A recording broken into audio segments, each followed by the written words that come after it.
A eternidade depende de um nome, é o seu, mas o livro é o dele, porque é o livro da vida do Cordeiro. Não é a sua vida que deve estar lá, é a vida do Cordeiro que está lá.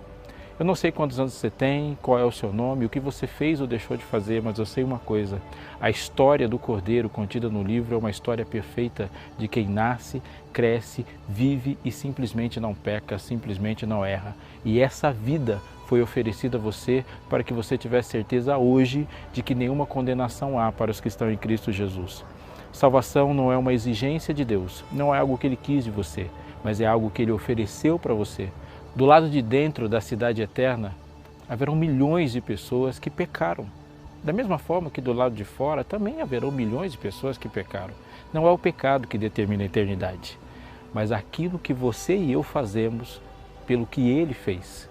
Não depende do que você faz, depende da sua aceitação ao que Ele oferece. O nome é o seu, a vida é a dele.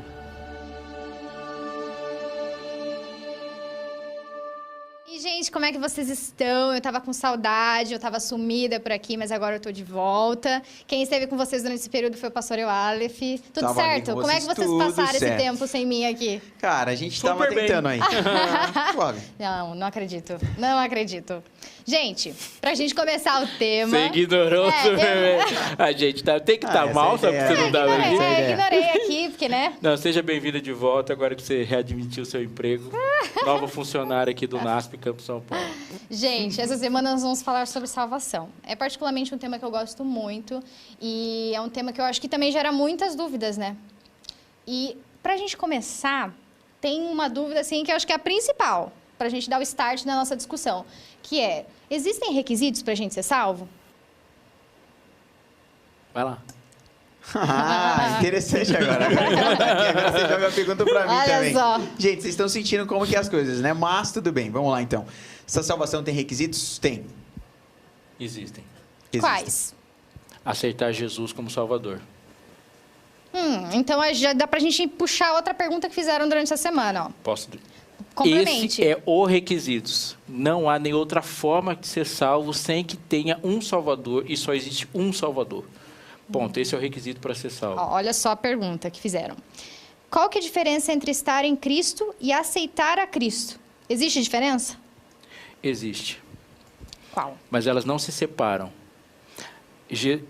Nós aceitamos Cristo para estar em Cristo. Cristo não te salva para você continuar vivendo a vida que você estava antes. Cristo nos salva para Ele. Mas isso acontece de uma forma muito natural, não acontece? Isso acontece de uma forma automática. Porque quando a gente fala salvar, envolve salvar do quê? E salvar do quê? E, essencialmente, essa resposta se dá em salvar da ausência que tínhamos de Cristo. Porque a pior coisa que pode acontecer em qualquer pessoa é estar longe de Cristo. Então, Cristo nos salva da distância. É verdade é que para Cristo salvar você e colocar você de novo na presença dEle, o preço da ofensa tem que ser pago. Mas o objetivo final da salvação é estar na presença de Cristo. Se fui salvo do pecado, fui salvo da morte, fui salvo do mal, fui salvo da tristeza, mas não fui salvo de estar ausente de Cristo, não foi salvo de nada. Porque é a ausência de Cristo que causa a morte, o pecado, a tristeza e a vida zoada.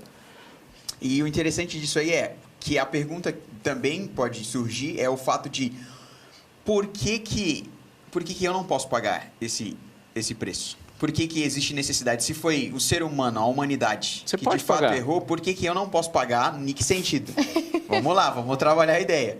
Por que eu não posso pagar com os meus atos para essa salvação? Que tipo de atos? Existe só um ato que você pode ter que pode pagar. Qual? Pelo seu pecado. Pelo Você meu pode pagar. pecado. Morrer. Morreu, está pago. A questão é que não sobra troco. Interessante. Em última instância, Desenvolve. todas as pessoas que vão se perder vão pagar. Vai estar pago. No final da história, se você aceitar Jesus, está pago. Se você não aceitar Jesus, vai estar pago do mesmo jeito, porque o salário do pecado é a morte. O pecador morre e pagou. A diferença é que quando você aceita Jesus, quem morre é Ele. Porque Jesus é o único em condição de pagar e sobrar troco. E eu acho que é engraçado esse ponto, porque se a gente for olhar para as outras culturas e para outra maneira que as pessoas às vezes têm de cosmovisão, a gente vai perceber que os deuses, eles recebem. E quem paga não é o próprio Deus, ou os deuses daquela época. Se a gente for olhar para a mitologia grega, por exemplo, a ideia muito clara é que O ser humano tem que fazer alguma coisa. Eu acho que essa visão, às vezes, pode perdurar também para a nossa visão religiosa, em alguns momentos. Sim, cara, e Deus passa o tempo todo dizendo pra gente, não caia nessa, filho, de querer pagar. Não caia nessa de querer pagar, porque se você insistir em pagar e definitivamente decidir que você vai pagar, eu vou cobrar. Só que quando eu cobrar, não vai sobrar nada em você. Paulo passa o tempo todo disso, falou assim, não entra nessa de querer achar que você é bom ou melhor por causa das coisas que você faz. Porque se você entrar numas e querer entrar nas coisas que você faz, é um beco sem saída, é um mergulho no infinito. Nossa, isso é algo muito real, comum do ser humano, né? E eu digo, e Jesus coloca a exigência lá em cima. Muitas vezes a nossa vida cristã, feita de costumes, é uma tentativa inconsciente de trazer a salvação para o campo do meu alcance. Então eu prefiro que ser cristão seja algo reconhecido por uma roupa, porque é fácil para mim me determinar como cristão como uma roupa. É melhor eu pensar no cristianismo como brinco, piercing, tatuagem ou pulseira que eu ponho, porque isso é uma escolha que eu não preciso de Jesus para fazer. Jesus não precisa transformar meu coração para eu tirar um brinco. Eu posso fazer isso sem Jesus. Eu posso tirar um brinco para aceitar um emprego. Meu cabelo pode ser determinado pelo meu patrão. Não precisa. E você pode viver uma vida achando que é cristão, mas esse cristianismo foi colocado todo ao alcance da minha mão. Quando Jesus fala assim, você vai ter que me amar. Amar. Amar é impossível. Aí, Senhor, eu não vou conseguir. Fala, entendeu como você precisa de um Salvador?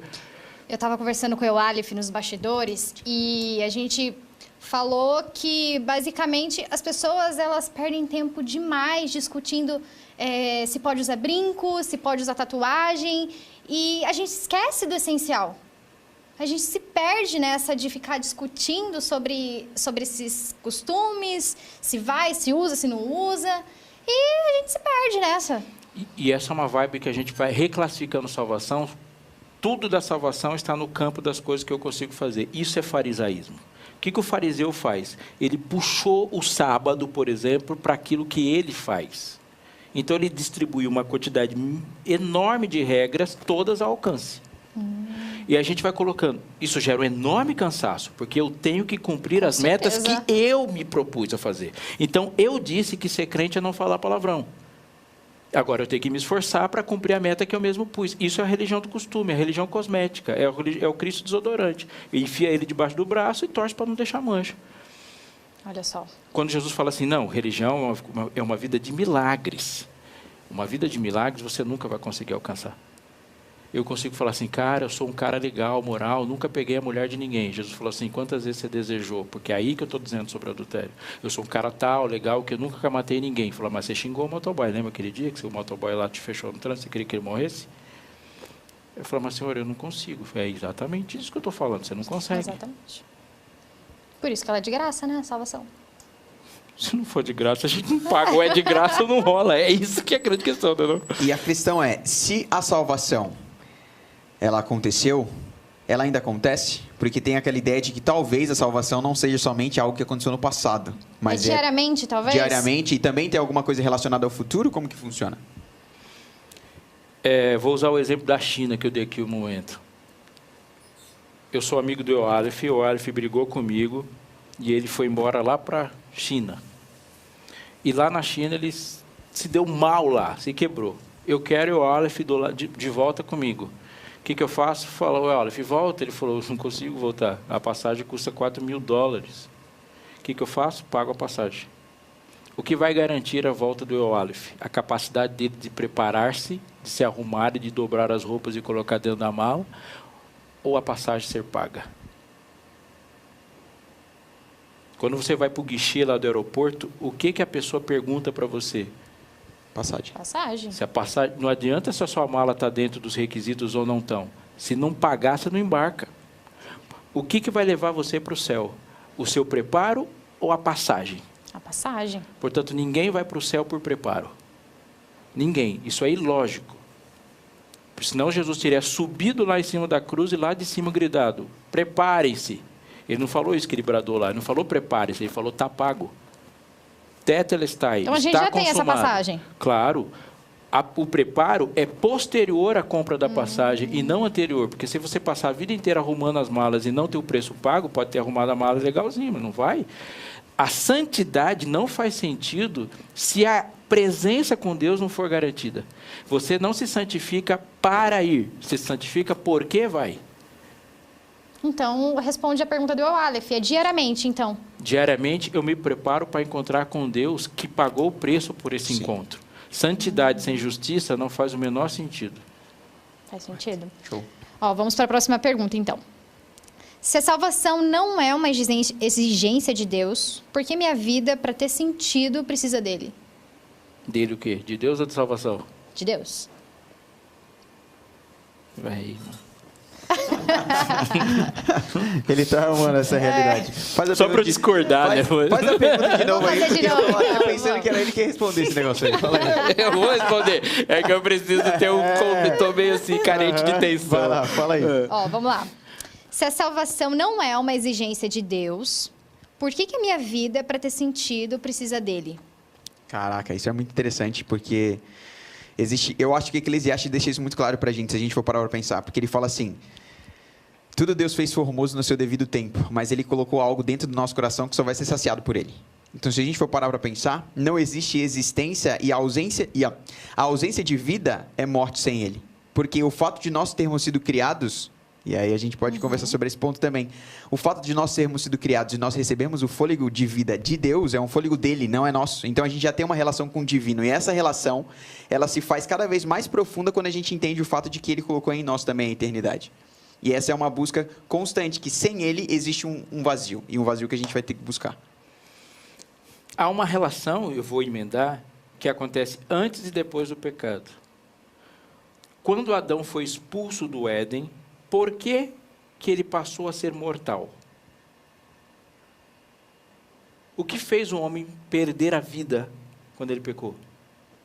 Por que nós morremos? Por causa do pecado. E o que Adão fez para adquirir a mortalidade? Pecou. Como? Caiu em tentação. Qual foi o pecado que ele cometeu para ser expulso? Qual foi o pecado? Desobedeceu a Deus. Como? Em que ato? Comeu o fruto. Comeu fruto. Certo. Certo. O que tem que ser levado em consideração é que Adão não morreu porque comeu o fruto. Ele morre porque ele não come mais o fruto da árvore da vida.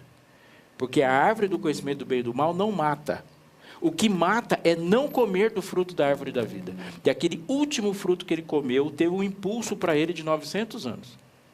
Mas ele não comeu mais, portanto, morreu. E é isso que diz no final do texto. Para que ele não coma e viva eternamente, Deus o expulsou. Portanto, Adão não foi expulso do Éden pelo que ele fez. Ele foi expulso do Éden pelo que ele iria fazer, que é comer e se tornar um pecador eterno.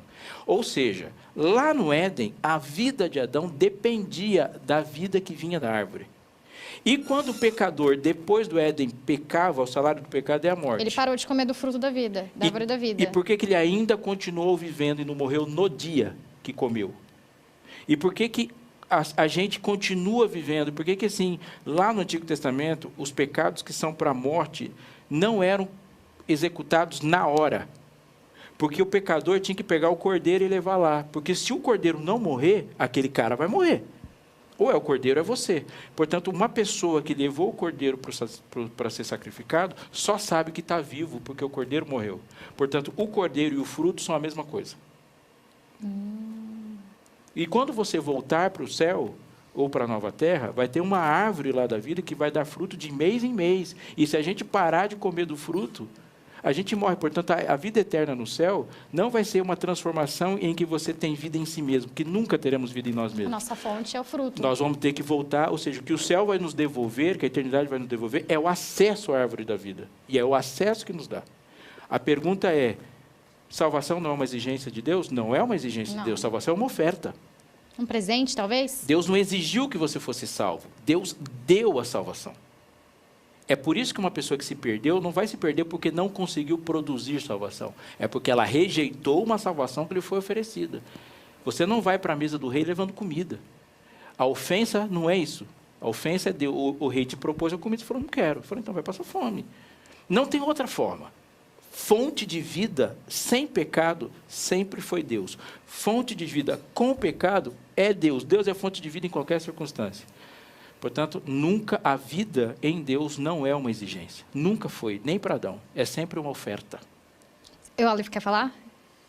É porque eu Tive a falei impressão, 15 minutos. eu tive a impressão que eu quero falar. E eu acho que esse ponto, se a gente for parar para pensar, então, o processo da nossa existência é um processo contínuo desse entendimento fazendo com que a gente a cada dia se prepare. Só que o desafio vai ser nós entendemos que nós vamos estar numa luta constante conosco nessa questão de preparação. Porque às vezes parece que a preparação nossa vai afetar o fato de que em alguns dias você não vai estar acordado, você não acorda a fim de se preparar, aparentemente. Como que funciona essa realidade de que às vezes você não vai acordar a fim de, Sim. cara, hoje eu não acordei hoje com vontade de me preparar para ir para o céu.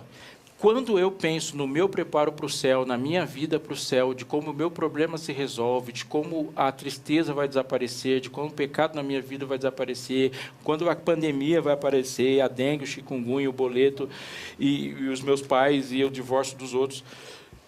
Enfim, quando eu estou pensando nisso, é porque essa salvação não completou aquilo que ela pretendia. Isso é muito sério. Porque quando a gente fala de preparo, prepara-te Israel para te encontrar com seu Deus, e quando eu entro, o que essa salvação faz de fato? É uma vida de serviço. Quando uma pessoa chega para mim e fala assim, olha, cara, eu vou para o céu e ninguém vai me tirar de lá, então se você não quiser ir, não me atrapalhe, é porque você não vai. Porque o que esse efeito dessa santidade, você falou, o que acontece depois que eu aceito essa passagem? A minha vida não é mais minha. E se eu sirvo a um Deus que ama radicalmente, como Ele vai amar radicalmente e eu vou amar só o céu? Então, o efeito dessa salvação é tirar de mim o egoísmo. E esse efeito é o que a gente discutiu, que ele acontece de forma natural. De natural. Quando eu aceito um Deus missionário, eu passo a ser missionário. É como se eu falar assim, você chegar para mim e falar, Robson, eu gosto muito de você, mas eu não gosto dos seus filhos. Se você gosta de mim e você vai ver minha filha se machucando, você vai correr muito para cuidar do machucado dela. Não tem como eu pensar que eu amo um Deus que me salvou e esse Deus se importa muito com você e eu vou me importar só com a minha salvação e não vou me importar com a sua. Portanto, imediatamente após a aceitação desse céu, dessa graça, dessa cruz maravilhosa, o efeito imediato é pegar isso e colocar para os outros. A minha vida não é mais minha. Então, a gente pode entender que a pessoa que não tem uma mudança significativa na vida dela, ela não foi verdadeiramente convertida. Exatamente. E qual é a mudança significativa? A mudança significativa dela não se dá só na aparência. Vai dar na aparência também. Mas na maneira como eu me impressiono fortemente em levar esse amor para o outro. Então, eu vou voltar a falar dos costumes. Por que a roupa é mudada? Porque agora eu me visto de forma a mostrar Cristo o mais radicalmente possível. Então, se essa camisa não está mostrando Cristo, eu vou tirar. Isso que tem que acontecer. Eu não me arrumo para que as pessoas me aceitem. Eu me arrumo para que as pessoas aceitem Cristo que me aceitou. Aí você pensa nesse cabelinho aí. Entra o bom senso. Ninguém precisa dizer para você qual é o tipo de roupa. Eu vou dar uma melhorada. Não é o bom senso, é o senso de propósito. O Usain Bolt não corre de calça jeans. Não. E não é porque ele não gosta de calça jeans. É porque ele quer ganhar. E se para ganhar ele tem que botar aquele shortinho de lycra, ele vai colocar. E se alguém chegar para ele e você tem que correr de cueca, ele corre de cueca, porque ele quer chegar. Assim é o crente. Corrida para o céu. Na corrida para o céu e no propósito. Porque quando você pensar ainda só no céu, você ainda não é diferente de Satanás, porque Satanás também quer ir para o céu. Ele nunca quis sair de lá, ele foi expulso. Então, ele queria ficar lá. Qual deve ser o nosso propósito? Meu propósito é que você experimente a mesma coisa que eu. E quando eu quero que tudo de bom que aconteceu comigo aconteça com você, isso é sinal de amor. O amor faz isso. Por que eu convido as pessoas para ir para a igreja? Porque eu quero que ela sinta a mesma coisa que eu sinto. É isso aí. E aí, quando você não sente nada, você não está empolgado para chamar. E por que muitas vezes a gente não chama as pessoas para a igreja? Porque essa salvação que a gente está falando, a gente nunca experimentou, ninguém se empolga. Se você tem dúvida sobre a salvação, você se torna incapaz de compartilhá-la. Faz sentido. Muito bom. Ó, vamos para a próxima pergunta, então. Porque teve uma pessoa... Vou até sair da frente e você mandar direto para o... Porque agora vai ficando cascuda, né? Tá prestando atenção agora, ó. Agora eu te pego. A pessoa falou, pastor, que parece que houve uma contradição na sua fala no vídeo, que foi passada aqui anteriormente. Ó, é o seguinte.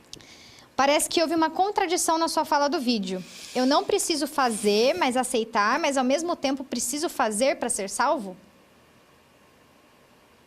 Fazer coisas, no caso. Eu acho que é aquela parte do vídeo que você fala, você não faz nada, mas depois você fala que você tem que fazer a escolha. Então existem duas partes diferentes aí dentro do vídeo. E aí? Eu vou responder o que eu quiser. Resbenta. Tem uma coisa que Deus clara e deliberadamente fala que você faz. Na Bíblia toda tem uma coisa que ele fala, isso aqui você tem que fazer. Você se arrepende? Sim. Sim. Não. Por que não? Porque arrependimento é uma coisa boa ou ruim? É duro. Arrependimento é uma coisa boa ou ruim, sim ou não? É uma coisa boa. Arrependimento é uma coisa boa? Boa. Toda boa dádiva e todo dom perfeito são lá do alto. O querer efetuar é dele, esse é um Então, fato. se você não se arrepende, Não, ele coloca isso é aí. ele que arrepende Sim. você. Se o Espírito Sim. Santo não te levou ao arrependimento, você não chega lá sozinho. Portanto, você precisa se arrepender para ser perdoado. Mas quem te arrepende é ele. E você não se perdoa. Ele que te perdoa.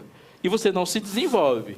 É ele que te desenvolve. E você não vai. Ele é o caminho. Portanto, você nunca vai encontrar o caminho. A gente é simplesmente incapaz, sem ele. Nada, não vai nada. O que você faz? Jesus falou assim, eu sou a videira, vocês são os ramos. Permaneça em mim. O que eu posso fazer? Sair de perto dele. Isso eu posso fazer. O que ele mandou eu fazer? Ficar perto dele. Porque mesmo que a graça tenha me alcançado, eu ainda tenho a liberdade de sair de perto a hora que eu quiser, independentemente do ponto do processo que se esteja. Se eu estou começando a vida com Cristo, eu tenho uma vida sólida com Cristo, se eu quiser sair de perto dele, ele vai deixar eu sair. Porque essa escolha é 100% minha. 100% minha. Tem coisas que Deus não me deixa escolher. Mas tem coisas que eu vou escolher. E eu vou escolher. Por isso que ele diz, permaneça em mim. O que, por exemplo, ele não deixa a gente escolher? Por exemplo, você já tem escolhas que você quis fazer que ele não deixou. Você já cometeu... Eu não vou dar exemplos, mas eu vou dar a possibilidade de exemplos. Teve coisas na sua vida que se você pudesse fazer livremente, você estaria morta já. Porque você não tinha consciência da consequência, mas Deus tinha e Deus impediu você de fazer. Eu posso citar muitos exemplos bíblicos. Labão falou assim, eu vou lá abençoar Jacó. Deus falou, não vai. Então, não vai falar nada, nem bem nem mal. Você não vai falar. Deus não deu a oportunidade de Zacarias para ele manifestar a incredulidade dele. Quando ele viu e ficou sabendo que o filho dele seria fruto do milagre, ele falou, ele manifestou crença, o que Deus fez? Descrença, o que Deus fez? Vai ficar mudo até o menino nascer. Não falou nada. Acabou. E a gente pode... Jonas, vai para Nínive. Não vou. O que Deus falou? Vai sim. Vai sim. Jonas, ame os ninivitas. Não amo. Vai sim também. Não, ele não obrigou Jonas a amar. Amar ele não deixou. Ele falou, Jonas, vai pregar para os ninivitas. Não quero, mas vai pregar. Eu quero ir para Tarso. Não vai. Você vai. Ele não obriga Jonas a nada. Mas quando Jonas senta lá e fala, eu quero que esses ninivitas morram. Deus não muda o querer de Jonas. Se ele vai amar o ninivita ou não. Eu posso pregar de boa ou má vontade, e Deus pode me obrigar a pregar, mas ele não me obriga a amar. Amar não foi uma escolha de... O filho pródigo volta, e o pai não pergunta para o mais velho se ele quer ou não que ele volte. Vai voltar para casa e ponto. Agora, amar o irmão era a escolha do irmão. Fizeram uma pergunta aqui, pastor, que eu acho que a gente já falou sobre ela. Mas a gente pode conversar de novo, porque eu considero particularmente muito importante. Legal. Que é, se eu não tenho uma mudança nas minhas atitudes, eu não aceitei Jesus verdadeiramente? Você deu essa resposta aí. De forma clara. Aceitar Jesus envolve uma mudança. Você não muda para aceitar Jesus. Você aceita Jesus e muda. Mas o que comprova o sucesso de Jesus é a mudança. Porque se eu aceitei Jesus e não mudo, o que eu estou dizendo para as pessoas? O oposto, porque a gente Que é o nosso testemunho fala mais alto. Esse Jesusinho aí não serve para nada, não. Não fez nada na sua vida, né? Não, você quer falar para uma pessoa que aceita que está fumando crack, que Jesus é capaz de libertar ela, mas o Jesus que está falando que vai libertar ela não te foi o suficiente para te libertar de uma coca? Zero influência na outra pessoa. Ah, eu concordo com os crentes, eu falo, cara, esse refrigerante que você está tomando, ele vai acabar com ele. Eu não consigo parar. Então, como é que você vai falar para o maconheiro? Se o Jesus não te perdoa de ter roubado um lápis, como é que ele vai perdoar uma pessoa que esquartejou uma criança? Ou seja, é o sucesso de Jesus na minha vida que testemunha para que as pessoas olhem para você e falem assim, mano, o Jesus que mudou a Aira pode mudar qualquer pessoa. Isso, portanto, a mudança testemunha do sucesso do Evangelho. A gente enfatizou bastante isso e eu acho que ficou muito claro. E isso tem que ser votado. Você não se muda. Deus muda você. Mas a mudança vai acontecer. E qual é a minha parte na mudança? Fica na sua. Se rende. É igual tomar um enquadro. Vocês não tomam enquadro? Você não toma enquadro? Você é branca. Classe média não toma enquadro. O que você faz quando você toma enquadro? Levanta as mãos. Segue. E espera acabar. E não fala muito. Ai, Nunca tomei enquadro na minha vida. Só que esse Só ponto que não. exige muita maturidade, né? O fato de você a cada dia entender esse processo e aceitar esse processo de uma maneira clara. Porque é aquela ideia que Paulo coloca, né? A gente tem aquele crescimento muito claro, que você é uma criança, um bebê na fé, e depois você vai se construindo. E você precisa entender isso de forma clara, porque isso vai se tornando cada vez mais leve. Só que se não existe essa maturidade, se a gente para numa fase, parece que essa fase, ela faz com que você, mesmo estando lá, não tenha significado nenhum a salvação que Cristo já fez por você, né? Se você para de crescer.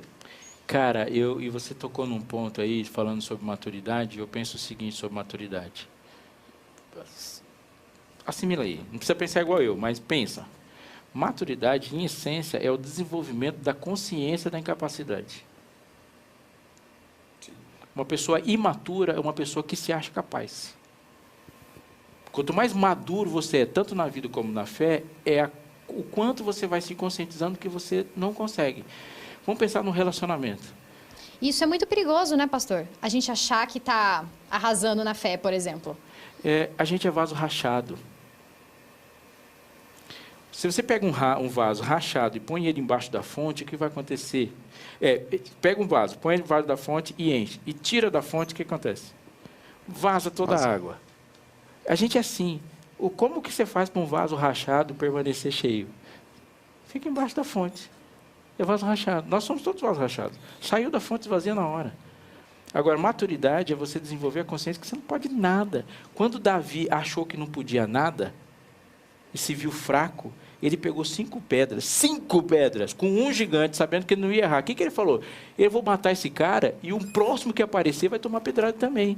Mas de onde vinha essa consciência dele? Na certeza de que ele era minúsculo e que gigante não era Golias. O gigante era Jesus que foi desafiado. Golias não é o gigante, Golias que era o anão. Quando Davi se achou, o que Golias não fez, Batseba fez.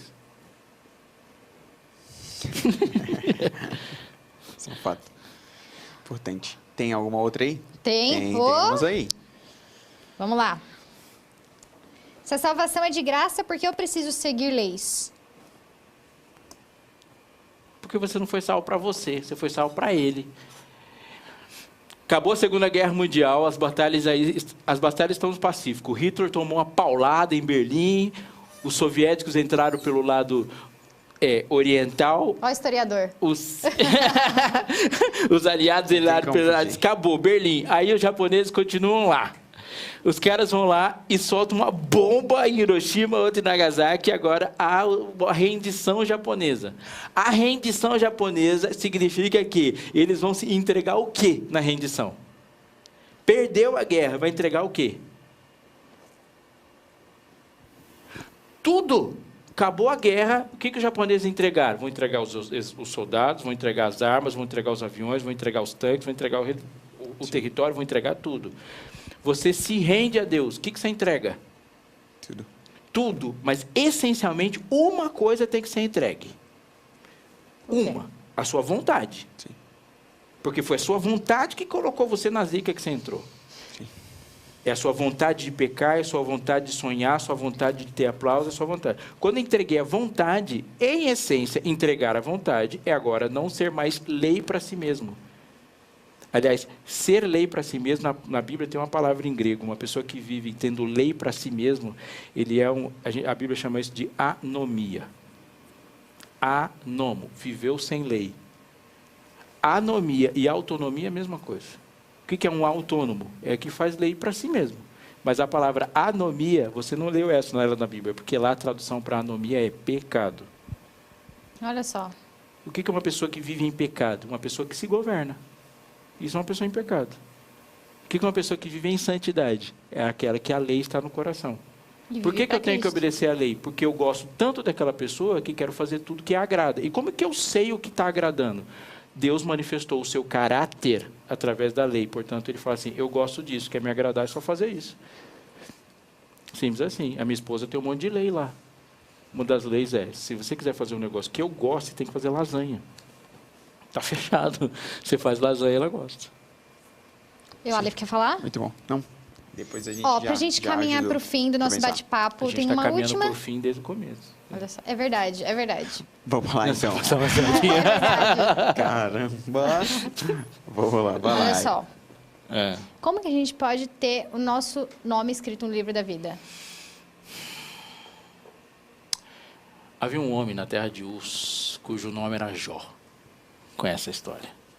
Homem íntegro, reto, temente a Deus e se desviava do mal. Assim começa a descrição desse homem, Jó. Homem íntegro, reto, temente a Deus e se desviava do mal. Mas quem está escrevendo isso é Moisés. E Moisés está dizendo assim, havia um homem na terra de Uz, Edom, talvez, cujo nome era Jó. Está prestando atenção? Homem íntegro, reto, temente a Deus e se desviava do mal. E eu posso pensar, essa é a impressão que Moisés tinha de Jó. Mas aí quando a história continua, no livro de Jó, isso já está no primeiro capítulo, aparece Satanás lá de intrometido, numa reunião que ele não foi convidado, e Deus fala assim, viste meu servo Jó? Porque ninguém há na terra como ele, íntegro, reto e que teme mim. Ou seja, Deus está considerando Jó como um homem íntegro, reto, temente a ele e se desviava do mal. Mas esse mesmo Deus fala assim, não há um justo, nenhum sequer. Deus se contradisse? Não. Quando Jó fala de si mesmo, ele nunca, em nenhum momento no livro, fala que ele é íntegro, reto, temente a Deus e se desviava do mal. Deus fala isso de Jó. Conclusão rápida. Quando Deus olhou para Jó e chamou assim, é porque Deus viu em Jó a única pessoa que pisou na terra que pode ser descrita como íntegro, reto, temente a Deus e se desviava do mal. De todos os seres humanos, de todas as pessoas que nasceram de um útero, só uma pessoa tem essa descrição, e essa pessoa é Jesus Cristo. Portanto, quando Deus lá do céu olha para a terra e viu, você chama ele de Jó. Mas lá do céu, o Pai viu Cristo ali. Então, quando Deus vê Cristo em Jó, ele descreveu Jó como se descreve Cristo, porque isso é salvação. É você trocar tudo que é seu por tudo que é dele. E no momento que você troca tudo que é seu por tudo que é dele, o céu começa a descrever você como se descreve ele.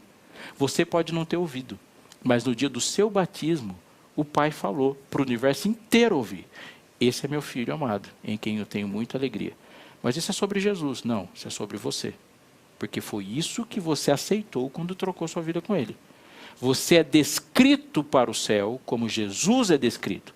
Mas quem é você então na história?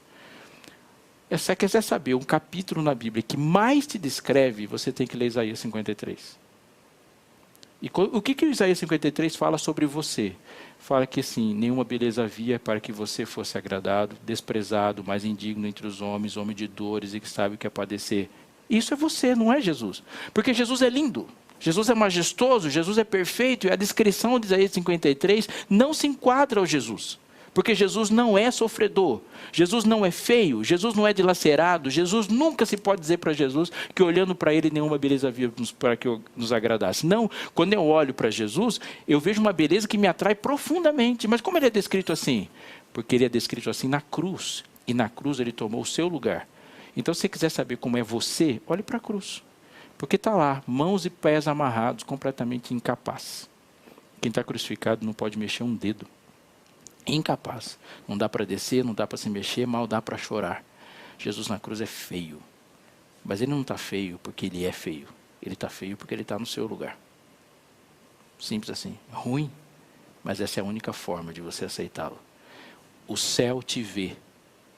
O céu te vê como Cristo é visto, porque você trocou de lugar com ele.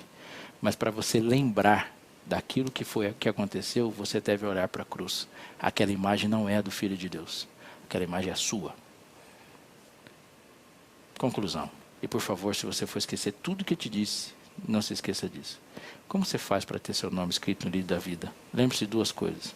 Primeiro, quando você lê no livro de Apocalipse, tanto Apocalipse 13 como Apocalipse 17, o texto diz que os nomes que foram achados lá é os nomes do livro da vida do Cordeiro.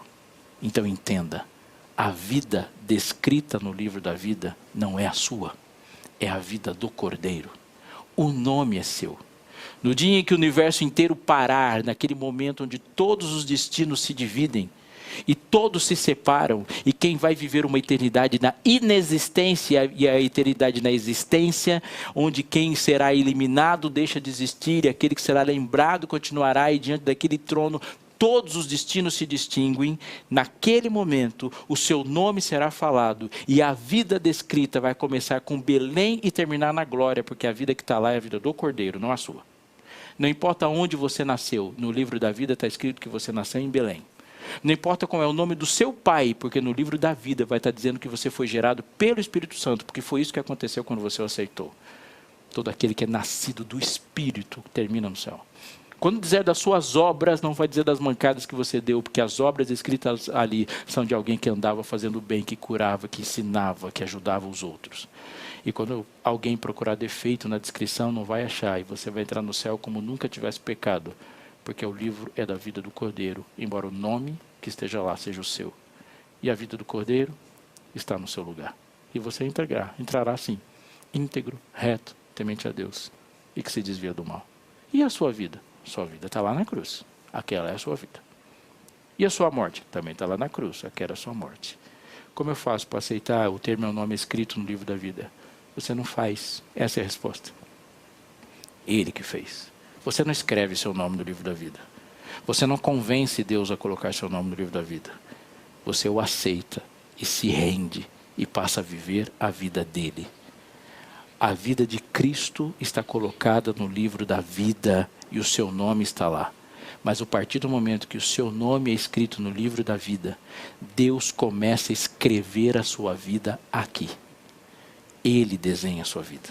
É por isso que a gente começa a andar nele, para ele. Ele escreve a vida dele no livro, mas também escreve a vida dele na sua, em cada momento que está aqui. Se você fosse perguntar para mim qual é o nome disso, eu diria que o nome disso é graça. Assim, isso é graça. Você não merece? Ele faz tudo. A eternidade depende de um nome, é o seu, mas o livro é o dele, porque é o livro da vida do Cordeiro. Não é a sua vida que deve estar lá, é a vida do Cordeiro que está lá. Eu não sei quantos anos você tem, qual é o seu nome, o que você fez ou deixou de fazer, mas eu sei uma coisa. A história do Cordeiro contida no livro é uma história perfeita de quem nasce, cresce, vive e simplesmente não peca, simplesmente não erra. E essa vida foi oferecida a você para que você tivesse certeza hoje de que nenhuma condenação há para os que estão em Cristo Jesus. Salvação não é uma exigência de Deus, não é algo que Ele quis de você, mas é algo que Ele ofereceu para você. Do lado de dentro da cidade eterna, haverão milhões de pessoas que pecaram. Da mesma forma que do lado de fora, também haverão milhões de pessoas que pecaram. Não é o pecado que determina a eternidade, mas aquilo que você e eu fazemos pelo que Ele fez. Não depende do que você faz, depende da sua aceitação ao que Ele oferece. O nome é o seu, a vida é a dele.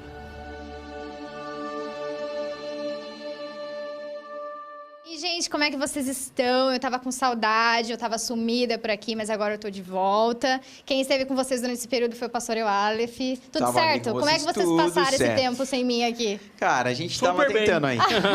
Suave. Não acredito. Não acredito. Gente, pra gente começar o tema... Você ignorou super bem. A gente tem que estar essa mal, só ideia porque você não dá ignorei. aqui. Ignorei aqui, porque, né? Não, seja bem-vinda de volta, agora que você readmitiu o seu emprego. Nova funcionária aqui do NASP, Campo São Paulo. Gente, essa semana nós vamos falar sobre salvação. É particularmente um tema que eu gosto muito e é um tema que eu acho que também gera muitas dúvidas, né? E pra gente começar, tem uma dúvida, assim, que eu acho que é a principal, pra gente dar o start na nossa discussão, que é, existem requisitos pra gente ser salvo? Vai lá. Ah, interessante agora. Agora você joga a pergunta pra mim Olha também. só. Gente, vocês estão sentindo como que é as coisas, né? Mas tudo bem, vamos lá então. Essa salvação tem requisitos? Tem. Existem. Quais? Aceitar Jesus como Salvador. Então já dá pra gente puxar outra pergunta que fizeram durante essa semana, ó. Posso? Complemente. Esse é o requisito. Não há nem outra forma de ser salvo sem que tenha um Salvador e só existe um Salvador. Ponto. Esse é o requisito para ser salvo. Ó, olha só a pergunta que fizeram. Qual que é a diferença entre estar em Cristo e aceitar a Cristo? Existe diferença? Existe. Qual? Mas elas não se separam. Nós aceitamos Cristo para estar em Cristo. Cristo não te salva para você continuar vivendo a vida que você estava antes. Cristo nos salva para Ele. Mas isso acontece de uma forma muito natural, não acontece? Isso acontece de uma forma automática. Porque quando a gente fala salvar, envolve salvar do quê? E salvar do quê? E, essencialmente, essa resposta se dá em salvar da ausência que tínhamos de Cristo. Porque a pior coisa que pode acontecer em qualquer pessoa é estar longe de Cristo. Então, Cristo nos salva da distância. É verdade que para Cristo salvar você e colocar você de novo na presença dEle, o preço da ofensa tem que ser pago. Mas o objetivo final da salvação é estar na presença de Cristo. Se fui salvo do pecado, fui salvo da morte, fui salvo do mal, fui salvo da tristeza, mas não fui salvo de estar ausente de Cristo, não foi salvo de nada. Porque é a ausência de Cristo que causa a morte, o pecado, a tristeza e a vida zoada. E o interessante disso aí é que a pergunta também pode surgir é o fato de por que eu não posso pagar esse preço? Por que existe necessidade? Se foi o ser humano, a humanidade, você que pode de fato pagar. errou, por que eu não posso pagar? Em que sentido? Vamos lá, vamos trabalhar a ideia. Por que eu não posso pagar com os meus atos para essa salvação?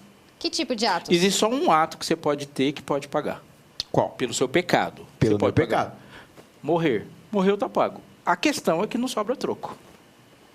Interessante. Em última instância, Desenvolve. todas as pessoas que vão se perder vão pagar. Vai estar pago. No final da história, se você aceitar Jesus, está pago. Se você não aceitar Jesus, vai estar pago do mesmo jeito, porque o salário do pecado é a morte. O pecador morre e pagou. A diferença é que quando você aceita Jesus, quem morre é ele. Porque Jesus é o único em condição de pagar e sobrar troco. E eu acho que é engraçado esse ponto, porque se a gente for olhar para as outras culturas e para outra maneira que as pessoas às vezes têm de cosmovisão, a gente vai perceber que os deuses, eles recebem. E quem paga não é o próprio Deus, ou os deuses daquela época. Se a gente for olhar para a mitologia grega, por exemplo, a ideia muito clara é que o ser humano tem que fazer alguma coisa. E eu acho que essa visão, às vezes, pode perdurar também para a nossa visão religiosa, em alguns momentos. Sim, cara, e Deus passa o tempo todo dizendo para a gente, não caia nessa, filho, de querer pagar. Não caia nessa de querer pagar, porque se você insistir em pagar e definitivamente decidir que você vai pagar, eu vou cobrar. Só que quando eu cobrar, não vai sobrar nada em você. Paulo passa o tempo todo disso, falou assim, não entra nessa de querer achar que você é bom ou melhor por causa das coisas que você faz, porque se você entrar numas e querer entrar nas coisas que você faz, é um beco sem saída, é um mergulho no infinito. Nossa, isso é algo muito real, comum do ser humano, né? E eu digo, e Jesus coloca a exigência lá em cima. Muitas vezes a nossa vida cristã, feita de costumes, é uma tentativa inconsciente de trazer a salvação para o campo do meu alcance. Então eu prefiro que ser cristão seja algo reconhecido por uma roupa, porque é fácil para mim me determinar como cristão como uma roupa. É melhor eu pensar no cristianismo como brinco, piercing, tatuagem ou pulseira que eu ponho, porque isso é uma escolha que eu não preciso de Jesus para fazer. Jesus não precisa transformar meu coração para eu tirar um brinco. Eu posso fazer isso sem Jesus. Eu posso tirar um brinco para aceitar um emprego. Meu cabelo pode ser determinado pelo meu patrão. Não precisa. E você pode viver uma vida achando que é cristão, mas esse cristianismo foi colocado todo ao alcance da minha mão. Quando Jesus fala assim, você vai ter que me amar. Amar. Amar é impossível. Aí, Senhor, eu não vou conseguir. Fala, entendeu como você precisa de um Salvador? Eu estava conversando com o Eualif nos bastidores e a gente falou que, basicamente, as pessoas elas perdem tempo demais discutindo se pode usar brinco, se pode usar tatuagem, e a gente esquece do essencial. A gente se perde nessa de ficar discutindo sobre esses costumes, se vai, se usa, se não usa, e a gente se perde nessa. E essa é uma vibe que a gente vai reclassificando salvação Tudo da salvação está no campo das coisas que eu consigo fazer. Isso é farisaísmo. O que o fariseu faz? Ele puxou o sábado, por exemplo, para aquilo que ele faz. Então, ele distribuiu uma quantidade enorme de regras, todas ao alcance. E a gente vai colocando. Isso gera um enorme cansaço, porque eu tenho que cumprir as metas que eu me propus a fazer. Então, eu disse que ser crente é não falar palavrão. Agora, eu tenho que me esforçar para cumprir a meta que eu mesmo pus. Isso é a religião do costume, é a religião cosmética, é o Cristo desodorante. Enfia ele debaixo do braço e torce para não deixar mancha. Olha só. Quando Jesus fala assim, não, religião é uma vida de milagres. Uma vida de milagres você nunca vai conseguir alcançar. Eu consigo falar assim, cara, eu sou um cara legal, moral, nunca peguei a mulher de ninguém. Jesus falou assim, quantas vezes você desejou? Porque é aí que eu estou dizendo sobre adultério. Eu sou um cara tal, legal, que eu nunca matei ninguém. Ele falou, mas você xingou o motoboy, lembra aquele dia que o motoboy lá te fechou no trânsito, você queria que ele morresse? Eu falei, mas senhor, eu não consigo. É exatamente isso que eu estou falando, você não consegue. Exatamente. Por isso que ela é de graça, né, a salvação. Se não for de graça, a gente não paga. Ou é de graça ou não rola. É isso que é a grande questão, né? E a questão é, se a salvação ela aconteceu, ela ainda acontece? Porque tem aquela ideia de que talvez a salvação não seja somente algo que aconteceu no passado. Mas diariamente, talvez? Diariamente. E também tem alguma coisa relacionada ao futuro? Como que funciona? Vou usar o exemplo da China que eu dei aqui um momento. Eu sou amigo do Eoalef, o Eoalef brigou comigo e ele foi embora lá para a China. E lá na China ele se deu mal lá, se quebrou. Eu quero o Eoalef de volta comigo. O que eu faço? Falou, Eoalef, volta. Ele falou, não consigo voltar. A passagem custa $4.000. O que eu faço? Pago a passagem. O que vai garantir a volta do Eoalef? A capacidade dele de preparar-se, de se arrumar e de dobrar as roupas e colocar dentro da mala, ou a passagem ser paga? Quando você vai para o guichê lá do aeroporto, o que a pessoa pergunta para você? Passagem. Passagem. Se a passagem, não adianta se a sua mala está dentro dos requisitos ou não estão. Se não pagar, você não embarca. O que vai levar você para o céu? O seu preparo ou a passagem? A passagem. Portanto, ninguém vai para o céu por preparo. Ninguém. Isso é ilógico. Senão Jesus teria subido lá em cima da cruz e lá de cima gritado, preparem-se. Ele não falou isso que ele bradou lá, ele não falou prepare-se, ele falou está pago. Tetelestai, então a gente está já consumado. tem essa passagem. Claro. O preparo é posterior à compra da passagem e não anterior. Porque se você passar a vida inteira arrumando as malas e não ter o preço pago, pode ter arrumado a mala legalzinho, mas não vai. A santidade não faz sentido se a presença com Deus não for garantida. Você não se santifica para ir, você se santifica porque vai. Então, responde a pergunta do Eoalef, é diariamente, então? Diariamente eu me preparo para encontrar com Deus que pagou o preço por esse encontro. Santidade sem justiça não faz o menor sentido. Faz sentido? Show. Ó, vamos para a próxima pergunta, então. Se a salvação não é uma exigência de Deus, por que minha vida, para ter sentido, precisa dele? Dele o quê? De Deus ou de salvação? De Deus. Vai. Ele tá arrumando essa realidade. Só para discordar, faz, né? Faz a pergunta de novo aí. Vou fazer de novo. Eu tô pensando que era ele que ia responder esse negócio aí. Fala aí. Eu vou responder. É que eu preciso ter tô meio assim, carente de tensão. Vai lá, fala aí. Ó, vamos lá. Se a salvação não é uma exigência de Deus, por que a minha vida, para ter sentido, precisa dele? Caraca, isso é muito interessante, porque existe... Eu acho que Eclesiastes deixa isso muito claro pra gente, se a gente for parar para pensar. Porque ele fala assim, tudo Deus fez formoso no seu devido tempo, mas ele colocou algo dentro do nosso coração que só vai ser saciado por ele. Então, se a gente for parar para pensar, não existe existência e a ausência de vida é morte sem ele. Porque o fato de nós termos sido criados... E aí a gente pode conversar sobre esse ponto também. O fato de nós sermos sido criados e nós recebemos o fôlego de vida de Deus, é um fôlego dele, não é nosso. Então a gente já tem uma relação com o divino. E essa relação, ela se faz cada vez mais profunda quando a gente entende o fato de que ele colocou em nós também a eternidade. E essa é uma busca constante, que sem ele existe um vazio. E um vazio que a gente vai ter que buscar. Há uma relação, eu vou emendar, que acontece antes e depois do pecado. Quando Adão foi expulso do Éden, por que ele passou a ser mortal? O que fez o homem perder a vida quando ele pecou? Por que nós morremos? Por causa do pecado. E o que Adão fez para adquirir a mortalidade? Pecou. Como? Caiu em tentação. Qual foi o pecado que ele cometeu para ser expulso? Qual foi o pecado? Desobedeceu a Deus. Como? Em que ato? Comeu o fruto. Comeu fruto. Ele- Certo. Certo. O que tem que ser levado em consideração é que Adão não morreu porque comeu o fruto. Ele morre porque ele não come mais o fruto da árvore da vida. Porque a árvore do conhecimento do bem e do mal não mata. O que mata é não comer do fruto da árvore da vida. E aquele último fruto que ele comeu teve um impulso para ele de 900 anos. Mas ele não comeu mais, portanto, morreu. E é isso que diz no final do texto. Para que ele não coma e viva eternamente, Deus o expulsou. Portanto, Adão não foi expulso do Éden pelo que ele fez. Ele foi que ele expulso não do Éden faz. pelo que ele iria fazer, que é comer e se tornar um pecador eterno. Ou seja, lá no Éden, a vida de Adão dependia da vida que vinha da árvore. E quando o pecador, depois do Éden, pecava, o salário do pecado é a morte. Ele parou de comer do fruto da vida, da árvore da vida. E por que ele ainda continuou vivendo e não morreu no dia que comeu? E por que a gente continua vivendo? Por que assim, lá no Antigo Testamento, os pecados que são para a morte não eram executados na hora? Porque o pecador tinha que pegar o cordeiro e levar lá. Porque se o cordeiro não morrer, aquele cara vai morrer. Ou é o cordeiro, ou é você. Portanto, uma pessoa que levou o cordeiro para ser sacrificado, só sabe que está vivo, porque o cordeiro morreu. Portanto, o cordeiro e o fruto são a mesma coisa.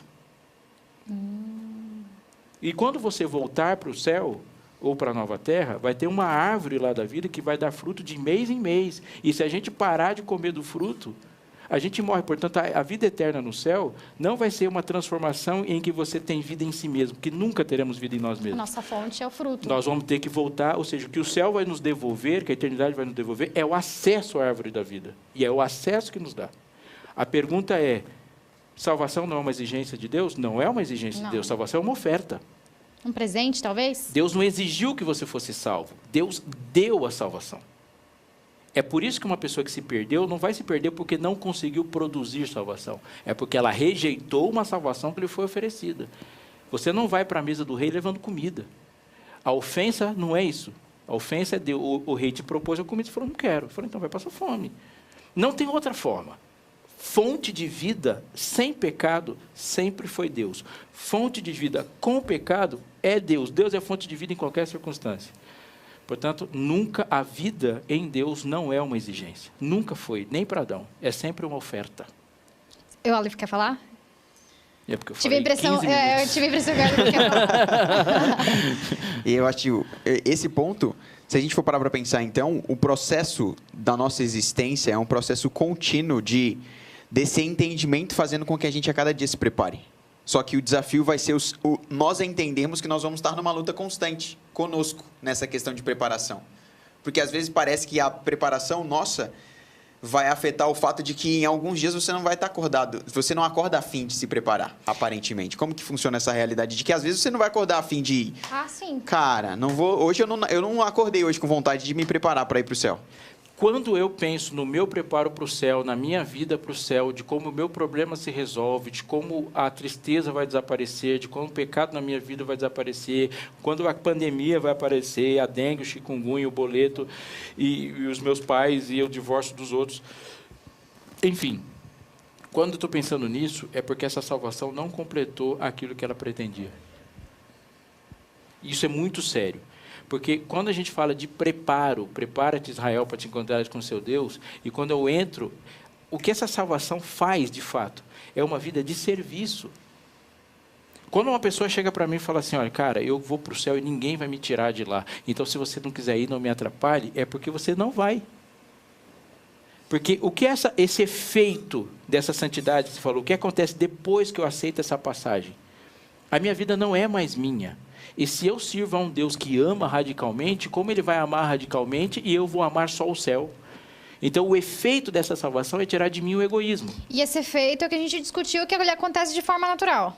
De natural. Quando eu aceito um Deus missionário, eu passo a ser missionário. É como se eu falar assim, você chegar para mim e falar, Robson, eu gosto muito de você, mas eu não gosto dos seus filhos. Se você gosta de mim e você vai ver minha filha se machucando, você vai correr muito para cuidar do machucado dela. Não tem como eu pensar que eu amo um Deus que me salvou e esse Deus se importa muito com você e eu vou me importar só com a minha salvação e não vou me importar com a sua. Portanto, imediatamente após a aceitação desse céu, dessa graça, dessa cruz maravilhosa, o efeito imediato é pegar isso e colocar para os outros. A minha vida não é mais minha. Então a gente pode entender que a pessoa que não tem uma mudança significativa na vida dela, ela não foi verdadeiramente convertida. Exatamente. E qual é a mudança significativa? A mudança significativa dela não se dá só na aparência. Vai dar na aparência também. Mas na maneira como eu me impressiono fortemente em levar esse amor para o outro. Então eu vou voltar a falar dos costumes. Por que a roupa é mudada? Porque agora eu me visto de forma a mostrar Cristo o mais radicalmente possível. Então, se essa camisa não está mostrando Cristo, eu vou tirar. Isso que tem que acontecer. Eu não me arrumo para que as pessoas me aceitem. Eu me arrumo para que as pessoas aceitem Cristo que me aceitou. Aí você pensa nesse cabelinho aí. Entra o bom senso. Ninguém precisa dizer para você qual é o tipo de roupa. Eu vou dar uma melhorada. Não é o bom senso, é o senso de propósito. O Usain Bolt não corre de calça jeans. Não. E não é porque ele não gosta de calça jeans. É porque ele quer ganhar. E se para ganhar ele tem que botar aquele shortinho de lycra, ele vai colocar. E se alguém chegar para ele, você tem que correr de cueca, ele corre de cueca, porque ele quer chegar. Assim é o crente. Corrida para o céu. Na corrida para o céu e no propósito. Porque quando você pensar ainda só no céu, você ainda não é diferente de Satanás, porque Satanás também quer ir para o céu. Ele nunca quis sair de lá, ele foi expulso. Então, ele queria ficar lá. Qual deve ser o nosso propósito? Meu propósito é que você experimente a mesma coisa que eu. E quando eu quero que tudo de bom que aconteceu comigo aconteça com você, isso é sinal de amor. O amor faz isso.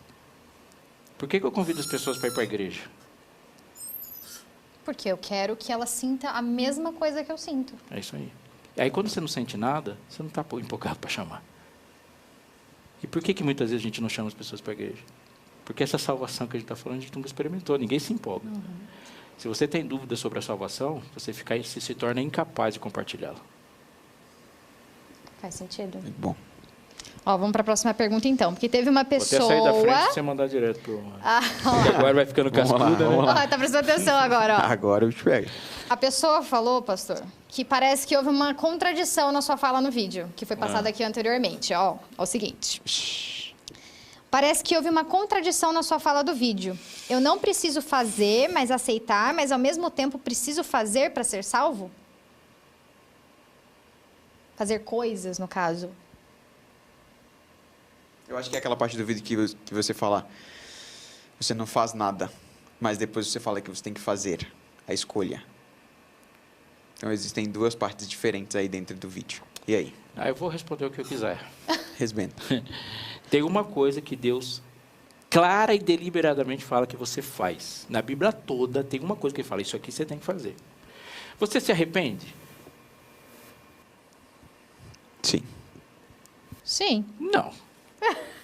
Por que não? Porque arrependimento é uma coisa boa ou ruim?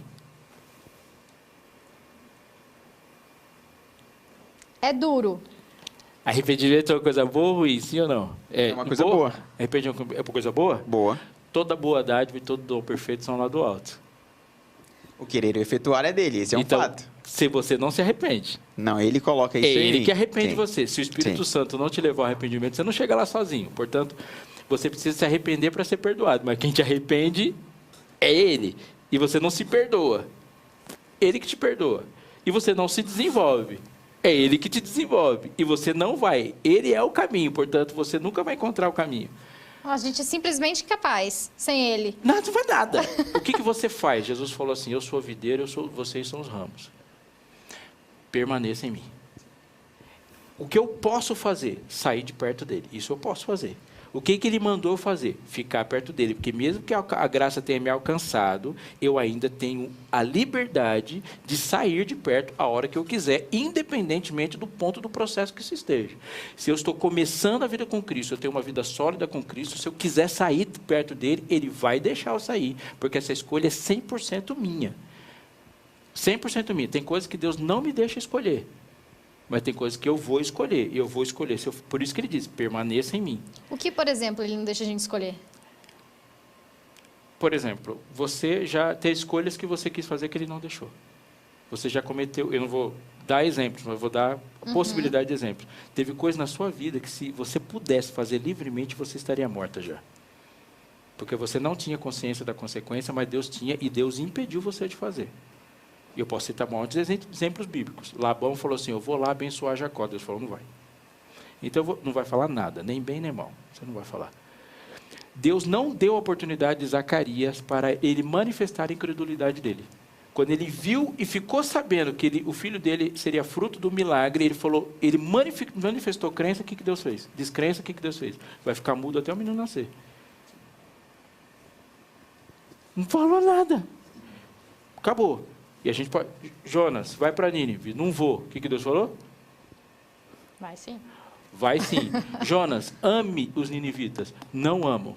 Vai sim também. Não, ele não obrigou Jonas a amar. Amar ele não deixou. Ele falou, Jonas, vai pregar para os ninivitas. Não quero, mas vai pregar. Eu não quero, eu quero ir para Tarso. Não vai. Você vai. Ele não obriga Jonas a nada. Mas quando Jonas senta lá e fala, eu quero que esses ninivitas morram. Deus não muda o querer de Jonas. Se ele vai amar o ninivita ou não. Eu posso pregar de boa ou má vontade, e Deus pode me obrigar a pregar, mas Ele não me obriga a amar. Amar não foi uma escolha de... O filho pródigo volta, e o pai não pergunta para o mais velho se ele quer ou não que ele volte. Vai voltar para casa e ponto. Agora, amar o irmão era a escolha do irmão. Fizeram uma pergunta aqui, pastor, que eu acho que a gente já falou sobre ela, mas a gente pode conversar de novo, porque eu considero particularmente muito importante. Legal. Que é, se eu não tenho uma mudança nas minhas atitudes, eu não aceitei Jesus verdadeiramente? Você deu essa resposta aí, de forma clara. Aceitar Jesus envolve uma mudança. Você não muda para aceitar Jesus. Você aceita Jesus e muda. Mas o que comprova o sucesso de Jesus é a mudança. Porque se eu aceitei Jesus e não mudo, o que eu estou dizendo para as pessoas? O oposto, porque a gente que o nosso testemunho fala mais alto. Esse Jesusinho aí não serve para nada, não. Não fez nada na sua vida, né? Não, você quer falar para uma pessoa que aceita que está fumando crack, que Jesus é capaz de libertar ela, mas o Jesus que está falando que vai libertar ela não te foi o suficiente para te libertar de uma coca? Zero influência na outra pessoa. Ah, eu concordo com os crentes, eu falo, cara, esse refrigerante que você está tomando, ele vai acabar com ele. Eu não consigo parar. Então, como é que você vai falar para um maconheiro? Se o Jesus não te perdoa de ter roubado um lápis, como é que ele vai perdoar uma pessoa que esquartejou uma criança? Ou seja, é o sucesso de Jesus na minha vida que testemunha para que as pessoas olhem para você e falem assim, mano, o Jesus que mudou a Aira pode mudar qualquer pessoa. Isso, portanto, a mudança testemunha do sucesso do Evangelho. A gente enfatizou bastante isso e eu acho que ficou muito claro. E isso tem que ser votado. Você não se muda. Deus muda você. Mas a mudança vai acontecer. E qual é a minha parte na mudança? Fica na sua. Se rende. É igual tomar um enquadro. Vocês não tomam enquadro? Você não toma enquadro? Você é branca. Classe média não toma enquadro. O que você faz quando você toma enquadro? Levanta as mãos. Segue. E espera acabar. E não fala muito. Ai, nunca tomei enquadro na minha vida. Só que esse ponto... Só que não. Exige muita maturidade, né? O fato de você a cada dia entender esse processo e aceitar esse processo de uma maneira clara. Porque é aquela ideia que Paulo coloca, né? A gente tem aquele crescimento muito claro, que você é uma criança, um bebê na fé, e depois você vai se construindo. Você precisa entender isso de forma clara, porque isso vai se tornando cada vez mais leve. Só que se não existe essa maturidade, se a gente para numa fase, parece que essa fase, ela faz com que você, mesmo estando lá, não tenha significado nenhum a salvação que Cristo já fez por você, né? Se você para de crescer. Cara, e você tocou num ponto aí, falando sobre maturidade, eu penso o seguinte sobre maturidade. Assimila aí, não precisa pensar igual eu, mas pensa. Maturidade, em essência, é o desenvolvimento da consciência da incapacidade. Uma pessoa imatura é uma pessoa que se acha capaz. Quanto mais maduro você é, tanto na vida como na fé, o quanto você vai se conscientizando que você não consegue. Vamos pensar no relacionamento. Isso é muito perigoso, né, pastor? A gente achar que está arrasando na fé, por exemplo. A gente é vaso rachado. Se você pega um vaso rachado e põe ele embaixo da fonte, o que vai acontecer? Pega um vaso, põe ele embaixo da fonte e enche. E tira da fonte, o que acontece? Vaza toda a água. A gente é assim. Como que você faz para um vaso rachado permanecer cheio? Fica embaixo da fonte. É vaso rachado. Nós somos todos vasos rachados. Saiu da fonte, esvazia na hora. Agora, maturidade é você desenvolver a consciência que você não pode nada. Quando Davi achou que não podia nada, e se viu fraco, ele pegou 5 pedras, com um gigante, sabendo que ele não ia errar. O que ele falou? Eu vou matar esse cara e o próximo que aparecer vai tomar pedrada também. Mas de onde vinha essa consciência dele? Na certeza de que ele era minúsculo e que gigante não era Golias. O gigante era Jesus que foi desafiado. Golias não é o gigante, Golias que era o anão. Quando Davi se achou, o que Golias não fez, Batseba fez. Isso é um fato importante. Tem alguma outra aí? Tem Temos aí. Vamos lá. Se a salvação é de graça, por que eu preciso seguir leis? Porque você não foi salvo para você, você foi salvo para ele. Acabou a Segunda Guerra Mundial, as batalhas estão no Pacífico. Hitler tomou uma paulada em Berlim, os soviéticos entraram pelo lado oriental. Ó, historiador. Os aliados entraram pelo lado. Acabou, Berlim. Aí os japoneses continuam lá. Os caras vão lá e soltam uma bomba em Hiroshima, outra em Nagasaki, e agora há a rendição japonesa. A rendição japonesa significa que eles vão se entregar o quê na rendição? Perdeu a guerra, vai entregar o quê? Tudo. Acabou a guerra, o que os japoneses entregaram? Vão entregar os soldados, vão entregar as armas, vão entregar os aviões, vão entregar os tanques, vão entregar o território, vão entregar tudo. Você se rende a Deus. O que você entrega? Tudo. Tudo. Mas, essencialmente, uma coisa tem que ser entregue. Uma. A sua vontade. Sim. Porque foi a sua vontade que colocou você na zica que você entrou. Sim. É a sua vontade de pecar, é a sua vontade de sonhar, a sua vontade de ter aplauso, é a sua vontade. Quando eu entreguei a vontade, em essência, entregar a vontade é agora não ser mais lei para si mesmo. Aliás, ser lei para si mesmo, na Bíblia tem uma palavra em grego, uma pessoa que vive tendo lei para si mesmo, a Bíblia chama isso de anomia. Anomo, viveu sem lei. Anomia e autonomia é a mesma coisa. O que é um autônomo? É que faz lei para si mesmo. Mas a palavra anomia, você não leu essa na Bíblia, porque lá a tradução para anomia é pecado. Olha só. O que é uma pessoa que vive em pecado? Uma pessoa que se governa. Isso é uma pessoa em pecado. O que é uma pessoa que vive em santidade? É aquela que a lei está no coração. Por que eu tenho que obedecer à lei? Porque eu gosto tanto daquela pessoa que quero fazer tudo que a agrada. E como é que eu sei o que está agradando? Deus manifestou o seu caráter através da lei. Portanto, ele fala assim, eu gosto disso, quer me agradar, é só fazer isso. Simples assim. A minha esposa tem um monte de lei lá. Uma das leis é, se você quiser fazer um negócio que eu gosto, você tem que fazer lasanha. Está fechado. Você faz lasanha, ela gosta. E o Aleph quer falar? Muito bom. Não. Depois a gente para a gente caminhar para o fim do nosso bate-papo, tem uma última... A gente está caminhando para o fim desde o começo. Olha só, é verdade, é verdade. Vamos lá, então. É verdade. Caramba. Vamos lá, vai lá. Olha só. Como que a gente pode ter o nosso nome escrito no livro da vida? Havia um homem na terra de Uz, cujo nome era Jó. Conhece a história? Homem íntegro, reto, temente a Deus e se desviava do mal. Assim começa a descrição desse homem Jó. Homem íntegro, reto, temente a Deus e se desviava do mal. Mas quem está escrevendo isso é Moisés. E Moisés está dizendo assim, havia um homem na terra de Uz, Edom, talvez, cujo nome era Jó. Está prestando atenção? Homem íntegro, reto, temente a Deus e se desviava do mal. E eu posso pensar, essa é a impressão que Moisés tinha de Jó. Mas aí quando a história continua, no livro de Jó, isso já está no primeiro capítulo, aparece Satanás lá de intrometido, numa reunião que ele não foi convidado, e Deus fala assim, viste meu servo Jó? Porque ninguém há na terra como ele, íntegro, reto e que teme mim. Ou seja, Deus está considerando Jó como um homem íntegro, reto, temente a ele e se desviava do mal. Mas esse mesmo Deus fala assim, não há um justo. Nenhum sequer. Deus se contradisse? Não. Quando Jó fala de si mesmo, ele nunca, em nenhum momento no livro, fala que ele é íntegro, reto, temente a Deus, se desviava do mal. Deus fala isso de Jó. Conclusão rápida. Quando Deus olhou para Jó e chamou assim, é porque Deus viu em Jó a única pessoa que pisou na terra que pode ser descrita como íntegro, reto, temente a Deus e se desviava do mal. De todos os seres humanos, de todas as pessoas que nasceram de um útero, só uma pessoa tem essa descrição, e essa pessoa é Jesus Cristo. Portanto, quando Deus lá do céu olha para a terra e viu, você chama ele de Jó. Mas lá do céu, o Pai viu Cristo ali.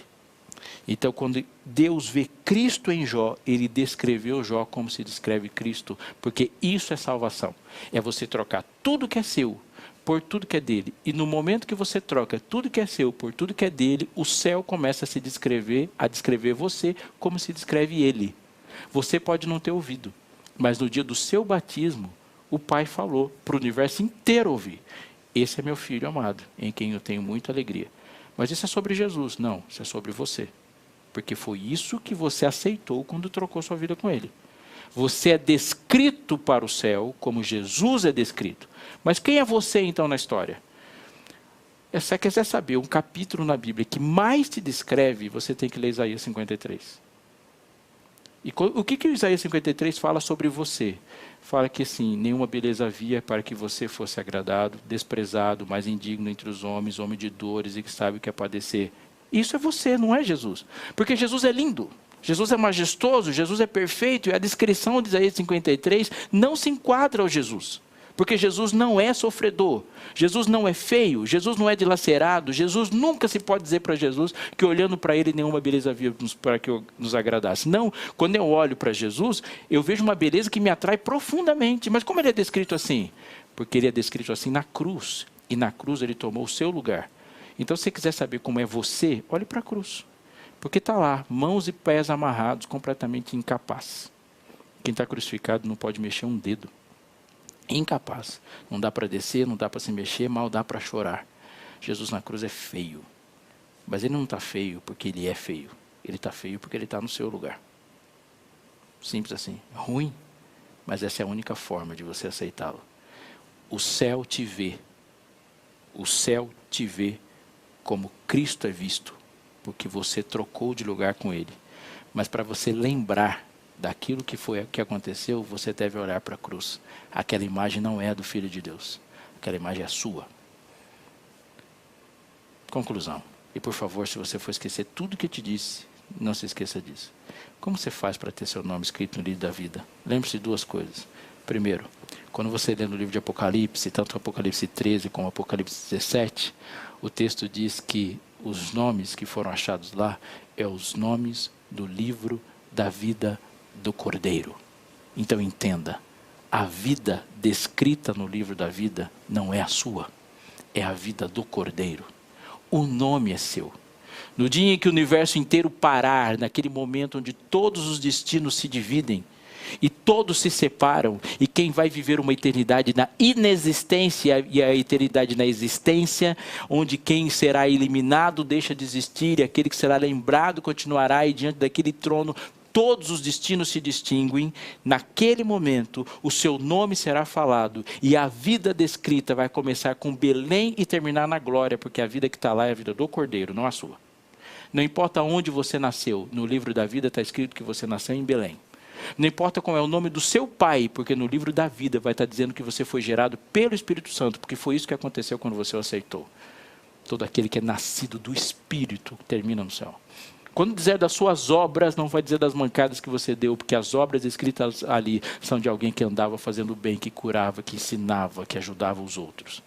E quando alguém procurar defeito na descrição, não vai achar, e você vai entrar no céu como nunca tivesse pecado, porque o livro é da vida do Cordeiro, embora o nome que esteja lá seja o seu. E a vida do Cordeiro está no seu lugar.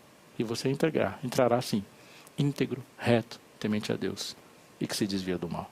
E a sua vida? Sua vida está lá na cruz. Aquela é a sua vida. E a sua morte? Também está lá na cruz. Aquela é a sua morte. Como eu faço para aceitar o ter meu nome escrito no livro da vida? Você não faz. Essa é a resposta. Ele que fez. Você não escreve seu nome no livro da vida. Você não convence Deus a colocar seu nome no livro da vida. Você o aceita e se rende e passa a viver a vida dele. A vida de Cristo está colocada no livro da vida e o seu nome está lá. Mas a partir do momento que o seu nome é escrito no livro da vida, Deus começa a escrever a sua vida aqui. Ele desenha a sua vida. É por isso que a gente começa a andar nele, para ele. Ele escreve a vida dele no livro, mas também escreve a vida dele na sua, em cada momento que está aqui. Se você fosse perguntar para mim qual é o nome disso, eu diria que o nome disso é graça. Assim, isso é graça. Você não merece? Ele faz tudo.